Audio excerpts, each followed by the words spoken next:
정보뱅크입니다. 이번 영상에서는 의료과실과 의료사고를 구분하는 방법에 대해서 알아보겠습니다. 의료과실과 의료사고는 그 정의부터가 다릅니다.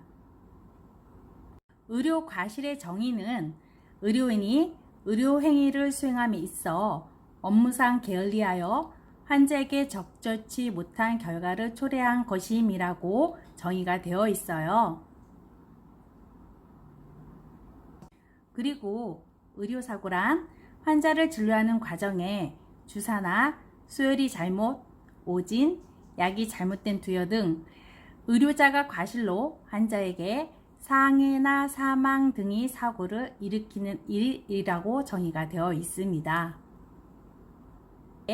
여러분, 우리가 정의를 통해 의료 과실과 의료 사고를 알아봤지만 상당히 막연할 거예요. 그래서 제가 사례로 설명을 드리기 위해서 준비를 해 보았습니다. 의료 과실의 예로는 저희 남편의 사례로 예를 들겠습니다. 저희는 2017년 모 대학병원을 상대로 이미 의료 과실을 인정을 받았습니다. 그 과정을 살펴보면요.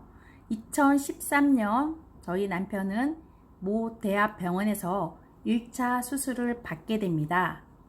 그 후 2016년 5월 암이 재발하고 2017년 1년이 훨씬 지난 시점에야 암이 재발한 사실을 알게 됩니다. 그리고 2017년 8월 1일 직장암 수술을 다시 받게 되고 2020년 다시 재발하여 암 수술을 받게 됩니다. 실제적으로 2020년 저희는 직장암 수술을 받지만 전립선의 관력근 일부를 제거를 하였어요. 그 이유는 바로 1차 수술한 병원에서 암의 사이즈를 키워놨기 때문이죠. 2013년 저희 남편이 수술한 병원에서 꾸준히 정기진료를 받았는데 2016년 5월 암 수치가 상승합니다. 당시 의사는 금연으로만 조절을 하였습니다. 2017년 1월부터는 몸무게가 감소하고 항문에서 이물질이 나오는 전형적인 직장암의 증상을 보이기 시작합니다. 이런 증상에 저희는 대장 검사를 계속 의뢰하였고 의사는 후유증이라고만 일관을 합니다. 만일 이때라도 검사를 해줬다면 지금 같은 상황은 벌어지지 않았을 거예요. 무진장 화가 납니다. 하지만 저희가 실제 폭력은 쓸 수 없잖아요. 자, 쌍주걱으로 2대만 퍽퍽 날리겠습니다. 이렇게 방치되는 동안 저희 남편은 수술 부위에서 심한 통증이 생기고 화장실을 40회 이상 다녔습니다. 더 이상은 참지 못하고 저희가 2017년 6월 29일 해당 병원에 예약을 해놨지만 그조차도 버틸 수 없어 6월 25일 해당 병원의 응급실을 방문하게 됩니다. 그날은 담당 교수가 근무하는 날이었지만 코빼기도 보지 못했습니다. 응급실에서 레지던트가 저희 신랑 수지 검사를 한 후 커다란 혹 같은 게 보인다는 거예요. 만져진다는 거예요. 그렇지만 복부 CT상 문제는 없다고, 더구나 담당 과장한테 이 상황을 보고했는데 별스럽지 않다면서 마약성 진통제 몇 알과 항생제 몇 알만 처방을 해주었습니다. 심지어는 6월 29일 예약마저 취소하라고 공고를 했다는 거예요. 이 상황에 취소할 수는 없죠. 제 남편은 처방받은 독한 마약 진통제와 항생제를 복용했어도 조금도 차도가 없었습니다. 그래서 6월 29일 다시 병원을 찾아가게 됩니다. 이날 의사는 수질 검사를 하고는 혹 사이즈가 작아진 것 같진 않아도 괜찮으니 11월에나 보자는 거예요. 이 의사 정말 제정신이 아니죠? 이 순간 너무너무 화가 났어요. 그래서 제가 그건 선생님 말씀이시고요.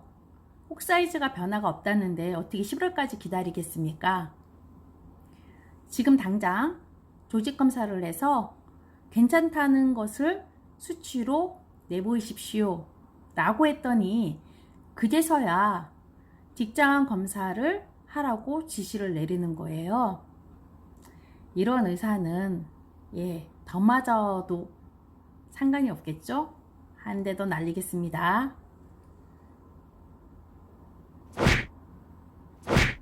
결국은 저희는 2017년 7월 4일 암이 재발했음을 선고받습니다. 의사의 핑계는 1cm 미만이라 못 찾은 것이라고 하더라고요. 자, 이 순간이 바로 의료 과실이 됩니다. 자, 의료 과실은 의료인이 업무상 의료행위를 게으리하여 제 남편은 2016년 5월 이미 암수치가 상승했습니다. 당시 첫 번째로 조직검사를 놓쳤어요. 그 후로 더 진행이 돼서 2017년 1월부터는 이물질이 발생하고 몸무게가 감소했습니다. 하지만 의사는 그때도 대장암 검사를 하지 않았죠. 자, 두 번째로 기회를 놓친 겁니다. 세 번째로는 2017년 6월 25일 저희가 병원에 방문했을 때 이미 혹이 발견됐음에도 불구하고 2017년 6월 29일 병원에 방문했을 때 의사는 직접 혹을 발견했음에도 불구하고 11월에나 보자고 했습니다. 그렇게 의사는 3, 4번의 기회를 놓치게 됩니다. 결국 11월에 봤으면 제 남편은 아마도 지금 살아있지 않을 거예요.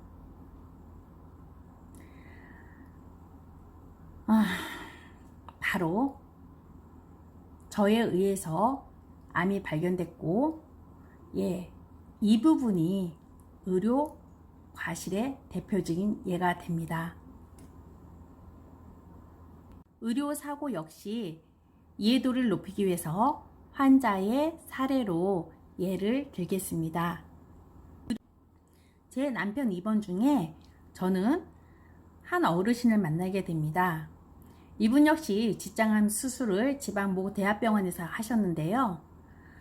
처음에는 복구가 가능한 임시 장루를 다셨는데 항문이 막혀서 결국은 상급병원에 오셔서 영구 장루로 인공 항문을 달게 됩니다. 그 이유는 양전자 치료라고 해요. 양전자 치료는 방사선이잖아요. 그래서 양전자 치료 후에 항문이 막혔다고 합니다. 그리하여 결국 막힌 항문을 사용할 수 없어서 상급병원에서 재수술을 해서 인공 항문으로 장애가 발생한 케이스예요.